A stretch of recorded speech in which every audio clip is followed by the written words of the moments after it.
भाल सुधार गृह से बाहर निकलते ही चार्ल्स एक जगह टिकता नहीं। अब उसके लिए दुनिया एक मैदान थी।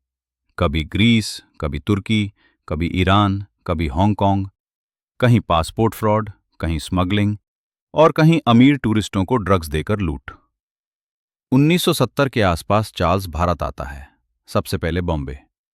यहां वो पाकिस्तान से लग्जरी कारें मंगवाता है। कस्टम अधिकारियों को रिश्वत दी जाती है। एलीट लोगों के बीच ड्रग्स और कारों की सप्लाई शुरू हो जाती है। इसके बाद चार्ल्स पहुंचता है दिल्ली। दिल्ली का अशोका होटल। होटल के अंदर उसकी नजर पड़ती है एक ज्वेलरी स्टोर पर। वो स्टोर जिसके ठीक ऊपर एक कमरा बना हुआ था।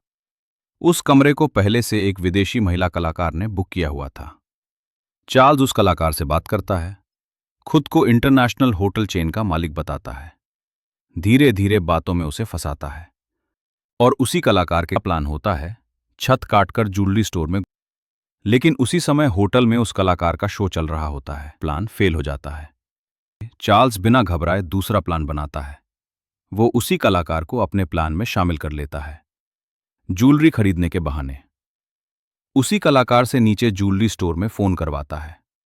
महंगी ज्वेलरी सीधे उसी कमरे में मंगवाई जाती है। जब ज्वेलरी लेकर एक लड़का कमरे में आता है, चार्ल्स उस लड़के को ड्रग्स देकर बेहोश कर देता है। इसके बाद वो उसी तरह महिला कलाकार को भी बेहोश कर देता है। कुछ देर बाद होटल का मैनेजर कमरे में आता है। चार्ल्स उसे भी बेहोश कर देता है।